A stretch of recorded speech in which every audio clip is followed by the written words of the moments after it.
on this very important topic of promoting Egypt-Africa trade within the context of the AfCFTA. And I begin by inviting to the stage Engineer Abir Lehita, who is the CEO of EgyTrans and head of the Egypt-Africa Businessmen's Association's Women's Committee. Please, a round of applause for her as she steps forward. Thank you very much. We also have Engineer Hussein Fuad El Ghazawi, who is the head of the Energy Committee, also of the association. Please, a round of applause for him. We have Mr. Kamer El Bakuki, who is the managing partner of Afrigate LLC, and also the vice head of the EABA Export Committee. A round of applause for him as well. Thank you very much. We have Ms. Cynthia Nabise Esonam, who is the Senior Advisor, Private Sector Engagement at the AfCFTA Secretariat. I think we can do better than that. Please can we put our hands together for our panelists? Thank you so much. We have Mr. Kabiru Rabiu, who is the Group Executive Director at the Boa Group, all with over there in Nigeria. And last but certainly not least, we have Ayman El Zogbi, who is the Head Trade and Corporate Finance at the Intra-Africa Trade Initiative of the Afreximbank. So there you have it. That is your panel. And I would begin by just asking a couple of questions, maybe first going to Engineer Lehita. Now I understand that you are involved in the transport and logistic space, and you know that very well. So as a leading transport and logistics provider, your perspective on the opportunities that you see in the transport and logistics sector. So let's start with that. In the context of the AfCFTA, what are your thoughts on this? Okay, thank you very much. I'm very, very happy to be here with you today. I think that the opportunities really spring from the gaps that exist. Right now, only 18% of exports by African countries are to other African countries. And that represents maybe less than a quarter of what is being exported outside of the continent.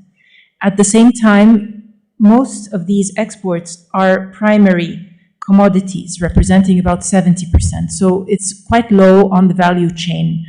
There is a lot of added value that can take place. And the other really major gap is that transporting goods within Africa can be 3 to 4 times as costly as transport costs in other parts of the world. So I think that the AfCFTA has a huge potential to impact these gaps. The purpose is to reduce trade costs and enable Africa not just to trade internally, but also to integrate more with global supply chains through eliminating 90% of tariffs, but also, more importantly, focusing on non-tariff barriers to trade. To make it very brief, I would qualify the opportunities and the actions that need to be taken in 4 main areas. The first one is policy and regulations. The second one is digitalization, infrastructure, and private sector collaboration, connection between all of the different players on the continent and outside of it. The first, I think, where we're talking about policy and regulations, the most important thing is to do away with non-tariff barriers. This includes bureaucracy, corruption, shoddy infrastructure, red tape, the gaps in regulations and legal frameworks between all of the various countries. Then in terms of infrastructure, I think really what's taking the most focus right now is road and rail. There's a huge effort towards growing an intracontinental railway network, and with a lot of financial backing happening from China. So I think that we also need to think about how to do a lot of that financing within the continent. And because rail is climate friendly and it's also the lowest in terms of cost. At the same time, I think that we have a huge gap in terms of sea freight and air freight, and these are really some of the big challenges that are holding back the amount of trade that can happen between countries in the continent. But the AfCFTA should contribute to double sea freight and double the air freight. I'm so sorry to interject, but the point you're making about doubling, so who would make that investment? How do you see that doubling happening in a realistic way? I think that it cannot happen by any one party. There needs to be government support. There also needs to be initiative from the private sector. There needs to be financing. It has to be really a multifaceted strategy to make it successful. In terms of digitalization, digital solutions in transport and logistics are really key. We need to invest in systems. We need to improve the effectiveness of ports and customs in a big way. And we need to have policies to improve the connectivity, ICT, across the different countries and grow e-commerce. And I think what many people don't realize is that there's also just a huge opportunity in terms of investing in startups in the transport and logistics industry. It's shocking to me that in this space in Africa, we only have 400 startups, whereas there are so many opportunities, so much need, and the focus so far has been on last mile more than anything else, and ride sharing. Whereas we can do so much more. And finally, in terms of collective action, I really think that small and big players across the continent need to connect with each other and form partnerships to provide cross-border solutions. I'm talking in terms of logistics players, freight forwarding companies, shipping companies. All of these different entities really need to work together. And that's why I'm very happy with this type of event and with what IABA is currently doing to connect the Egyptian private sector with private sector across the continent. Thank you. Thank you very much for that. And no doubt it's important that we connect with IABA to get a perspective on what is possible, especially partnering with Egyptian companies. Mr. Ghazawi, I would like to come to you now, and if you can just share your perspective on the energy space, because I understand that you're an energy and industry executive.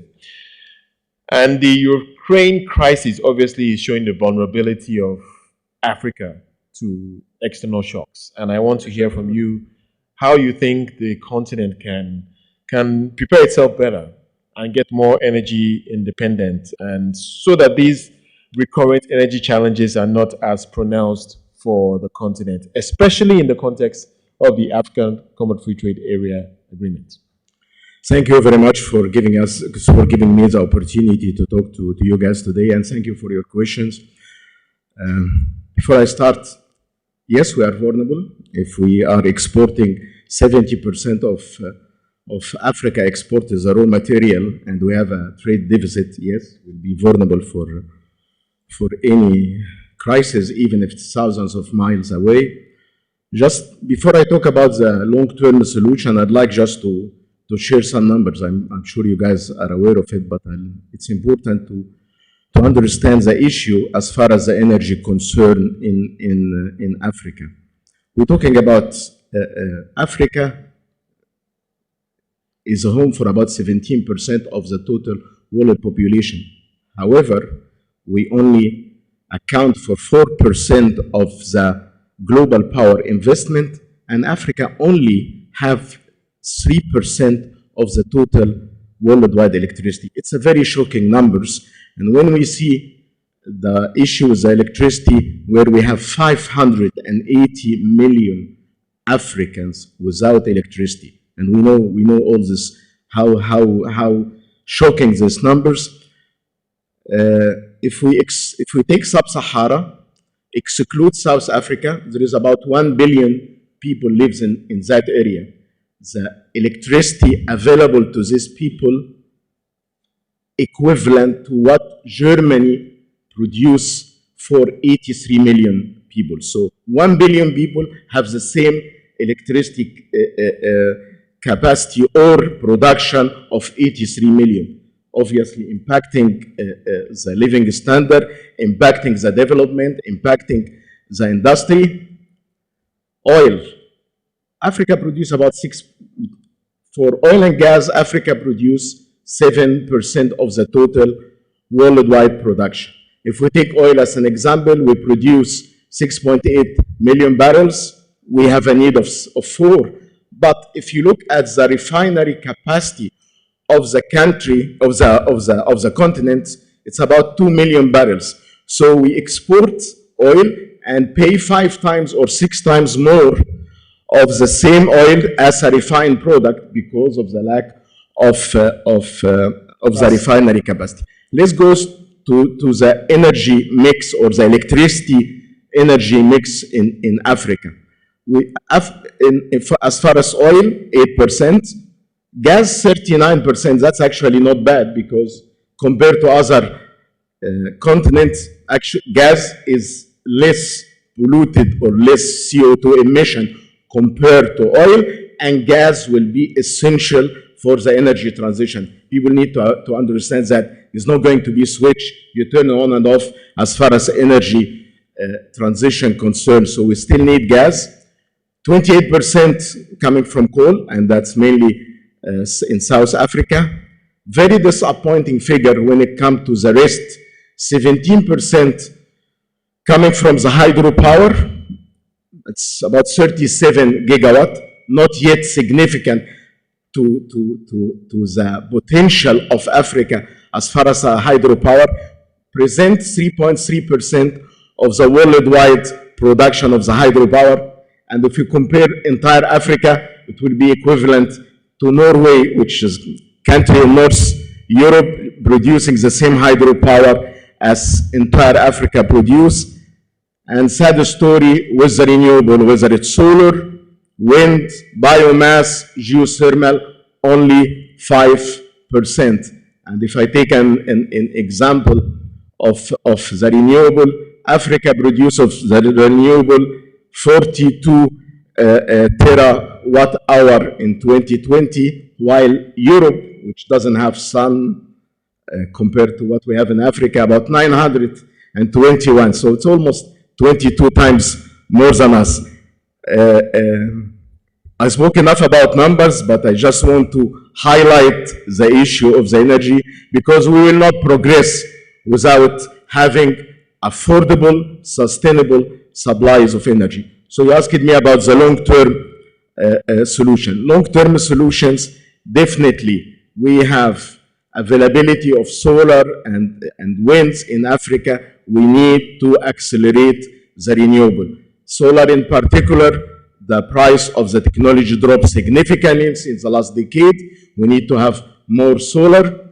Number two, we don't need to reinvent the wheel. We can start from other ended with the green hydrogen. Actually, Africa is rich with platinum, which is essential for electrolysis, to manufacture electrolysis, so that will help us in the green hydrogen. Also, we have the rare earth metals. Africa is rich of that, and let's stop exporting raw material. Let's learn. We've been doing that for many decades. Let's stop that, and with the rare earth metal, which we are rich with, like cobalt, lithium, and nickel, and others, which are essential in the manufacture for the energy storage, because you need that for the battery, for the energy storage. You will have the energy from the renewable, whether it's solar or wind, and you need to store it, so that will be essential. Last but not least, gas to power. We had a lot of discoveries of gas in North Africa and Egypt in the recent year, and I was gifted to be involved in Zohr the development. There is other discovery in East Africa, Mozambique, Tanzania, West Africa, Senegal, Mauritania. We need to leverage from this gas to power initiative. We cannot allow to continue with this 580 million. And by the way, that presents 75% of the total global population have no access to electricity. We need to scratch our own back. We need to, how the AfCFTA can help. Definitely, there is a lot. I don't want to keep importing solar panel from outside Africa. We have the raw material. Let's start with made in Africa product. Let's start with made in Africa solar panel. Being involved in Zohr, which is a mega gas field in North Africa, there is a lot of experience we can share with Africa. Just for your information, from the time the gas was discovered in August 2018 to the first gas December 2017, that's 28 months. Never happened in any project worldwide. Africa should be proud of that, and we need to replicate that in Mozambique. We need to replicate that in Tanzania, Mauritania, Senegal. So we have a lot to do under the umbrella of AfCFTA and have this made in Africa product, and we need to change the mindset. We need to buy our product. For the consumer, I hate when I go to the shop and somebody tells me it's an imported product. No, I want a homemade product. What is the technology in a toothpaste made in Europe or a toothpaste made in Egypt? We want to change the mindset, but also we want to change the mindset of the manufacturer. It has to be quality products. Right. We don't, and so on. Thank you. Thank you very much. I think it deserves a round of applause. I mean, the passion is palpable, the opportunity is there, and he obviously wants us to exploit that opportunity. I'd like to now go to the Secretariat, if I can invite Cynthia to share a few thoughts on this. So Cynthia, you are the Secretariat. You perhaps should be more excited than anyone about the potential of the AfCFTA. So how can we position the African private sector as a whole, which is represented largely by those in this room, to take full advantage of that agreement and trade area? Thank you very much, moderator. Good morning, everybody. It is a pleasure and an honor to be taking part in this conversation, which is that we have been having for the past 2 days, and which talks about the integration of our continents with the implementation of the AfCFTA.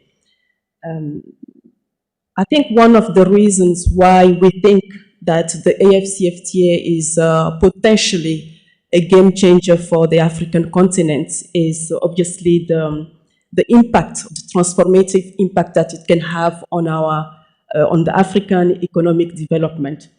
And obviously, if it is well implemented. And I recall that yesterday in the keynote speech by His Excellency, the Secretary General of the AfCFTA Secretariat, he said something which is very interesting. He said that this trade agreement should not be just considered as a trade agreement, but it should be looked at as a developmental tool, a developmental tool. It should be looked at as a tool for industrialization for our continent. We need to use it to industrialize our continent. We need to use it to develop our value chains. We need to use it to establish our supply chains network. And I think the figures are there. We say on the continent, we trade, I think, between 15 to 18% at best. And so we need to produce more. If we want to trade more, we need to produce more. we need to make sure that we produce what we consume. I will just give another figure, which is just outstanding, but at the same time shocking. When we take the whole continent, that's 55 countries, today we contribute to the global economy, I think, to less than 3%. That's 55 countries altogether.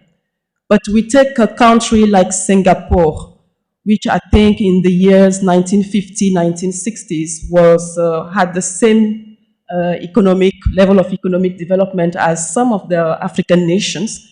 But today Singapore, a small country which has pretty much no natural resources, but today Singapore contributes to 6%, or a bit more than 6% to the global economy. And we, 55 of us, we contribute to 2% or 3% at most. So this shows that there is work that needs to be done. And as they say, I think there is a saying that says that to great ills, we need great remedies, because we have a lot of catching up to do. And we all here agree that it is the time to change this story in which we are. And so when we look at the AfCFTA agreement today, I think from the private sector strategy, we need to just look at three objectives. We just need to focus, and what we want to attain is that we want increased trade flows on the continent. We want increased or improved value chains. We want increased investments in the supply chains, increased investment in the value chains. And I will come back on the value chains very soon. And of course, the private sector is key. I think in other countries, this type of trade agreement will be negotiated directly with the private sector. But here on this continent, we have the agreement which is established. Yes, it's negotiated by the public sector. It's the ministers that sit and actually discuss the protocols and negotiate it. It's negotiated between the member states. But we need to find out, to identify how we can bring in the private sector throughout the process. Throughout the process, from the designing, the negotiation of the protocols, till the implementation, and as we move forward. So the private sector is very key. And I think that today, when we talk about the private sector, it's the drive. The private sector needs to become the driver of the AfCFTA. And the architecture is already there. And I always say the private sector, we do not need to tell the private sector what it has to do, because the private sector already identifies the opportunities. I hear you when you say that, but yeah. I'm sure for many in the private sector, continental trade may be a new concept. Some are so focused on their local economies that yes. they haven't gone out there. So perhaps you may need to show them the incentive yes. and show them the way as well. Absolutely. Thank you. I think what we have tried to do with the AfCFTA agreement at the moment, which covers a wide range of areas, because we have this agreement which covers trade in goods, which is the core of the AfCFTA agreement. We have trade in services, where we are looking at liberalization of financial services, liberalization of telecommunications, of tourism, construction sectors, etc. We have also a protocol on trade facilitation and transit. I think somebody mentioned the bottleneck that we have when we are actually crossing our goods, moving our goods across the borders. So it's important that we actually reduce the barriers at the borders, make sure that our goods and our people move comfortably across the continent. We have also within the agreement supporting pillars, and those supporting pillars looks at protocol, for instance, on investment. And I know that for the private sector, one of the main barriers that we have had and which has hindered cross-border trade, intra-Africa trade, and the competitiveness of the private sector is the fact that we are faced with different regulatory regimes. So you move from one country to another country. In terms of customs procedures, it's a different system. In terms of investment codes, it's a different regime. We talk about rules of origins, which are different in different countries. Right. So today, the AfCFTA is coming up with a single rule book that will actually govern trade and investment on the continent. And as we speak today, it has been ratified by 43 countries on the continent. And in terms of rules of origin, I think His Excellency mentioned that yesterday, we have agreed, or the member states that have ratified the agreement have agreed convergence on 88% of the rules of origins. It means today, for a trader or manufacturer who would like to actually produce a goods in Kenya or and move on and expand to another country, it's the same rules of agreement rules of origins that will apply to that product. So this is remarkable. And when we're talking about 88.7% of rules of origin, we are actually looking at more than 5,000 products that we are actually trading. Right. So today, on 5,000 tariff lines, we can actually start trading under the AfCFTA. So this is with regards to trading goods. But what I was trying to say also with regard to the framework is that because we have a single rule book, it means that from the private sector perspective, we are talking about transparency, we are talking about predictability of the regulatory environment. How can we position the private sector? I was saying just now that the private sector, for me, is usually 10 steps ahead of us. Private sector runs fast. With or without the AfCFTA today, the private sector will continue to deliver, to trade. But today we have this opportunity that we need to seize. And so we would like to be able to engage with the private sector.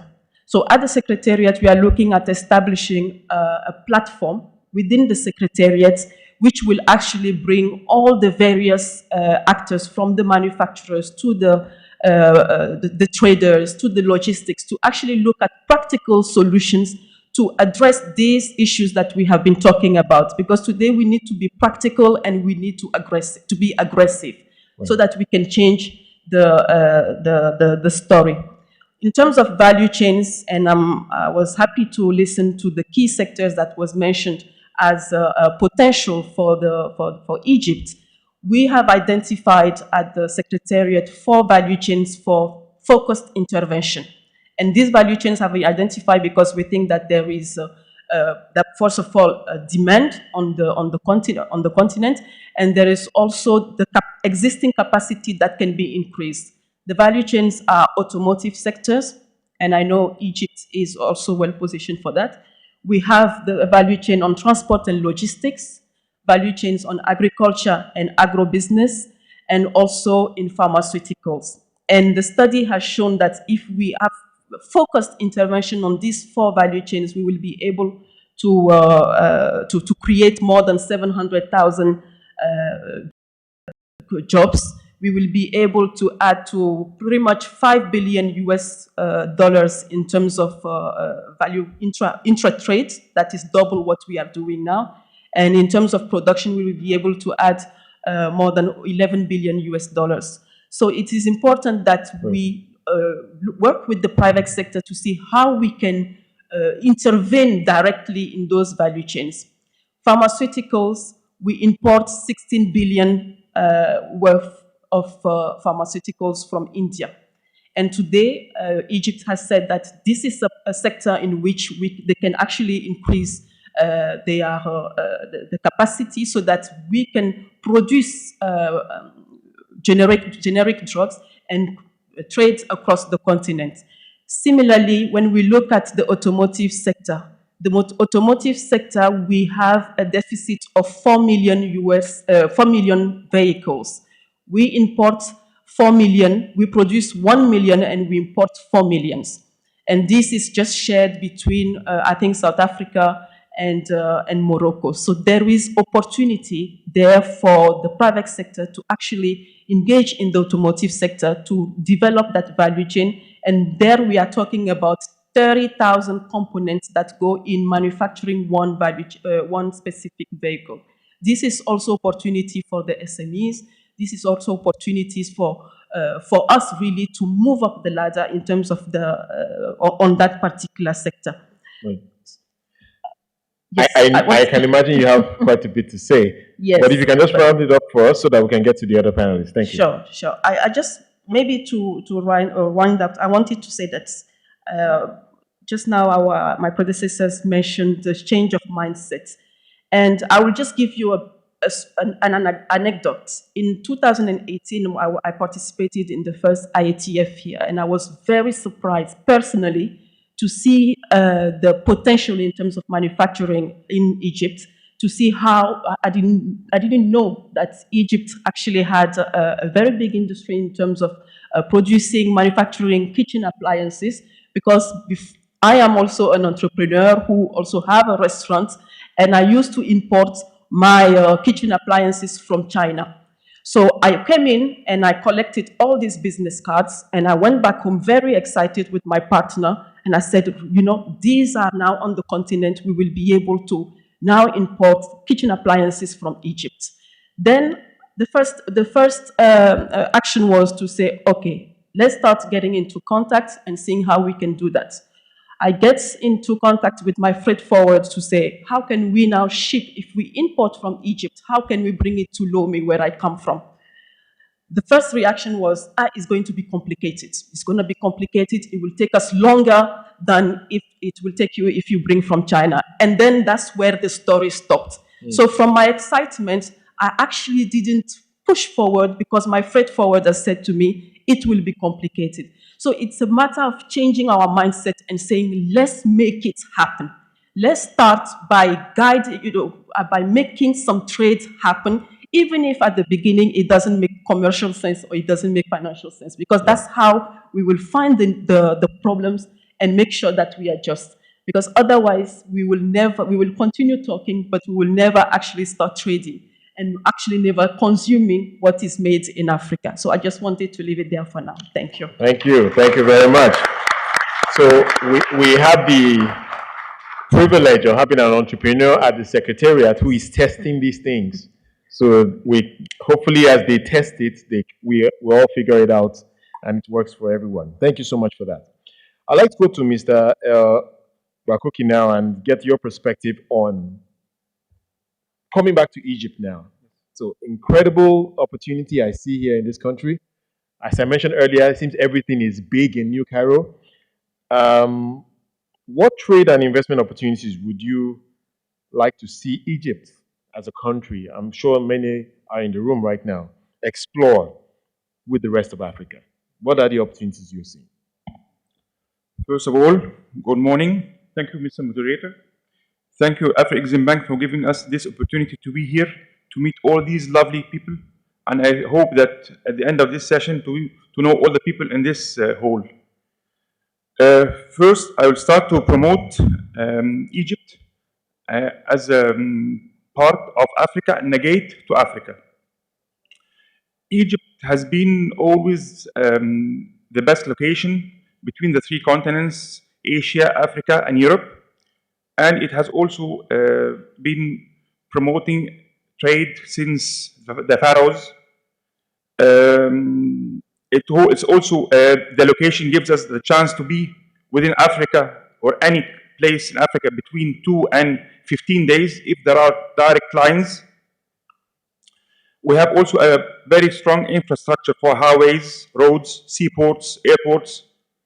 We have a very big percentage of young population, which is a very good motive to start a lot of new things. So we have human capital to serve all these. We have also multilateral treaties with about over 70 countries worldwide. So if you have a product which is made in Egypt, it can be facilitated to different countries all over in Europe, South America, Arab countries. We have also got something which is very unique and very old, Al-Azhar. Al-Azhar, it's one of the oldest universities in the world. And I think Mr. Aliko Dangote, who was the richest man in Africa, who was graduated from there. So the education system has been since long time there also. We have also many free zones, many industry zones. And actually the trade in the 20th century started with Al Nasr for export-import company. It started during the 60s, but now they're trying to revitalize it and to, because it has a lot of warehouses around Africa. We have also got expertise in different sectors like education, health, medicine, pharmaceutical, media and film industry, shipping and logistics, tourism, and all different. From all the things, I think that Egypt can be a hub for Africa to be an education and know-how transfer for all African neighboring countries. Thank you. Thank you very much. Useful insight there. And if I can just take a quick trip to Nigeria now as we speak to Mr. Rabiu. You are in a diversified conglomerate, and obviously you are in the food business as well. And I think we're in an era where there's so much conversation about self-sufficiency. So from energy to healthcare, of course, with the pandemic, and then, of course, food is perhaps more important than everything. So what opportunities do you see this common free trade area opening up for conglomerates like yourself? And how do you, what type of support is required for you to really exploit that? Thank you so much, Mr. Moderator, and good morning, everyone.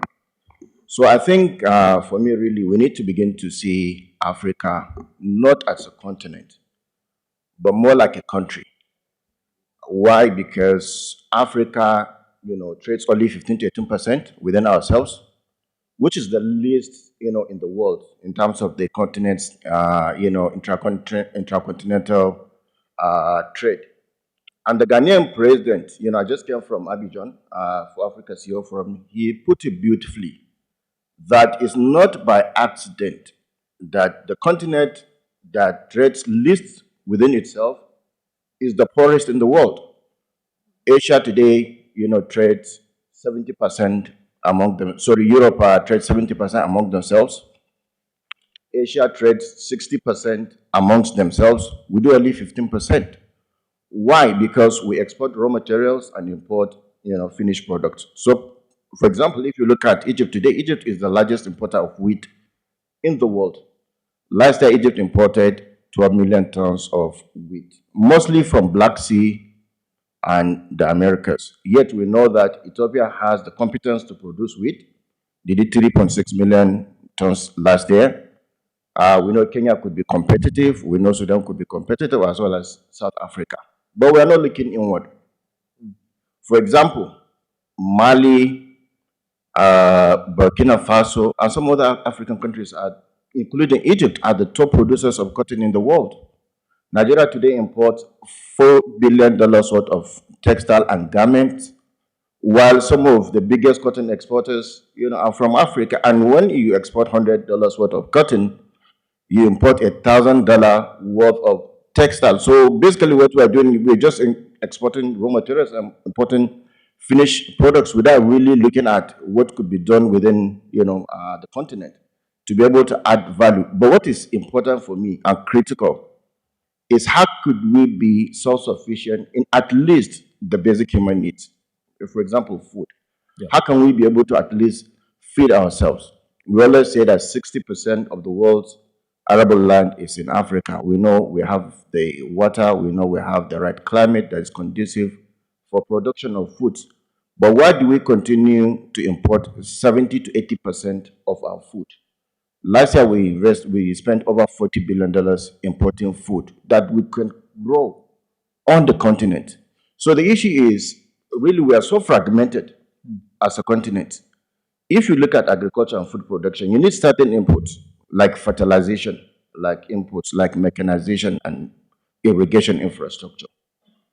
Central African Republic last year used, or sorry, in 2018, used 0.4 kg per hectare of fertilizer. Nigeria used 0.6 kg. In comparison, India used 175 kg of fertilizer per hectare. Thailand used about 120 kg. The world average is about 100. China used almost 400 kgs per hectare, yet some of the African countries are using less than a kg. But we still know that Morocco holds 75% of the world's reserve of phosphate, which is the main ingredient in fertilizer production. Most of it goes somewhere, and then we import finished, fertilizers. Nigeria is becoming one of the leading ammonia and urea, fertilizers in the world, manufacturers in the world. Yet we import fertilizers from Ukraine and Russia, and when now they have crisis, we are panicking because we don't have inputs for our for our production. So we need to begin to say, how can I bring phosphates from Morocco and maybe urea from Nigeria to make NPK in Egypt or in Uganda and so on and so forth. Okay? But I think the issues are not the problems or the solutions. We've been discussing forever that these are the problems and these are the solutions. I think the challenge is not being able to come with concrete plans, on how we are going to be able to resolve these issues. I mean, well, let's go to these forums and have all these discussions. But, the moment we all leave, and that is the end of the conversation, I think with CFTA now, we have a golden opportunity. And that's why when people say it's a, game changer, I totally agree. But it's not going to happen by accident. So because we have CFTA does not mean things are just going to happen. They will not. We need to have concretized, actionable steps to be taken in consultation with private sector. Because FTTA, if it's only government, it's not going to happen. But sorry to chime in, butt in there, but on that point, and I like the point, those steps that you think are so important, maybe you can speak to a couple in relation to the food sector. So I will. And what I think should happen is that the FCTA needs to engage private sector. And the way to do it is simple.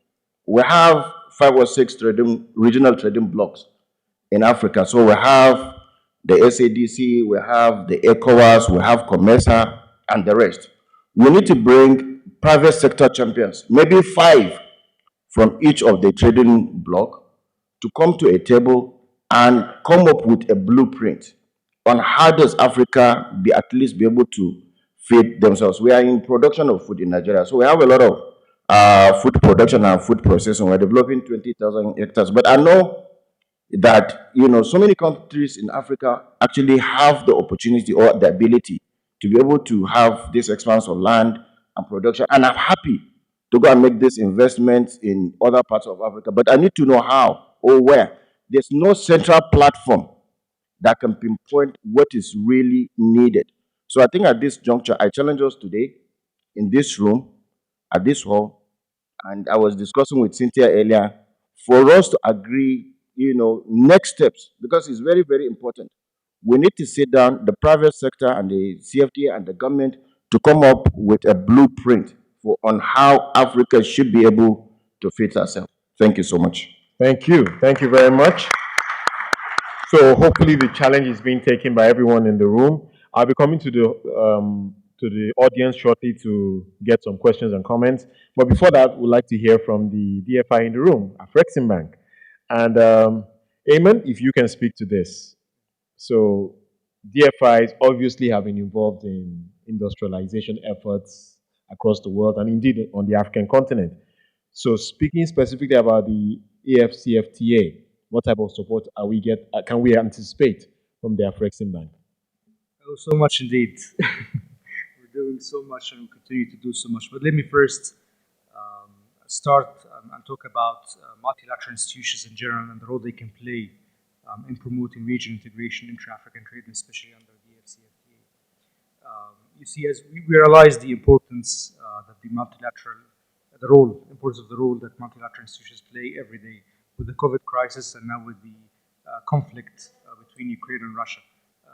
It brought us really to realize more and more the importance of multilateral institutions and the importance of regional integration.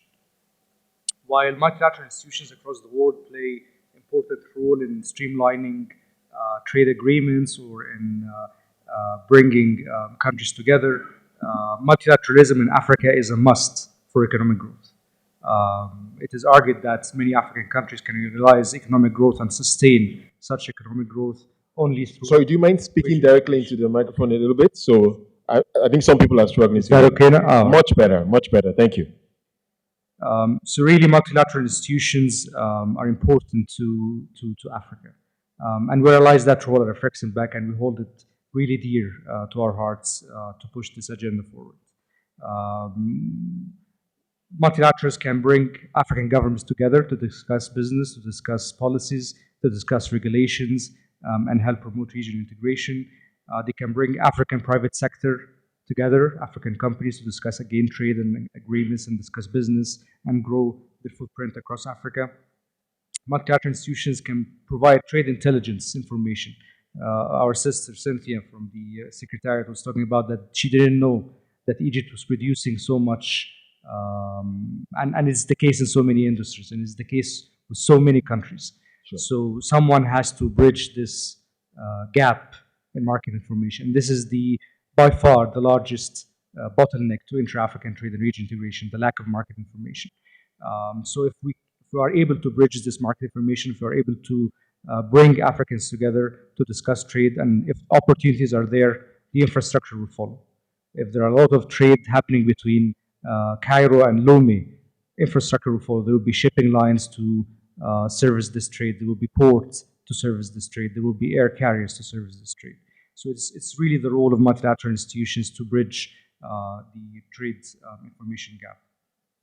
Also, multilaterals can play policy advocacy roles to bring African governments together to harmonize standards, to discuss policies around borders, to discuss policies for industrialization, and that's also we're doing so much at Afreximbank. Streamlining cross-border projects. There are many projects that are cross-border and they do not happen because there's no one taking it by hand and leading the discussions among African countries. Again, doing studies to cover certain gaps in certain industries and certain markets across Africa. Somebody needs to play that role and prepare those studies and make them available to private sector players and policymakers and decision makers to change this. And it's again the multilateral institutions like Afreximbank will do so. Formulating and streamlining the implementation of trade agreements. We now have the AfCFTA. But having the AfCFTA in place is one thing, and fully implementing it is another thing. Yeah. So it's really, again, a multilateral institution that will have to play this role. And guess who's doing that for the AfCFTA? It's Afreximbank. We are in the heart of the implementation of the AfCFTA agreement, and we're doing a lot in this regard. So really, the DFI's role for Africa specifically and multilateral institutions is key for that. And if you give me the opportunity to talk about what we have done in Egypt, for example, and how we have helped Egypt businesses to grow their footprint across Africa, sure. To see the importance of our programs and financing initiatives. So over the past 6 years, we've been working very closely with Egypt as we believe in the pivotal role and the leading role that Egypt can play in developing regional integration in Africa. And we also have seen over the past few years the political will that Egypt has to grow its footprint and to grow and go back to their roots in Africa and grow business and grow investments there. So coupling those two things together, we've been able to do a lot. And let me tell you that, let me give you some examples and some numbers.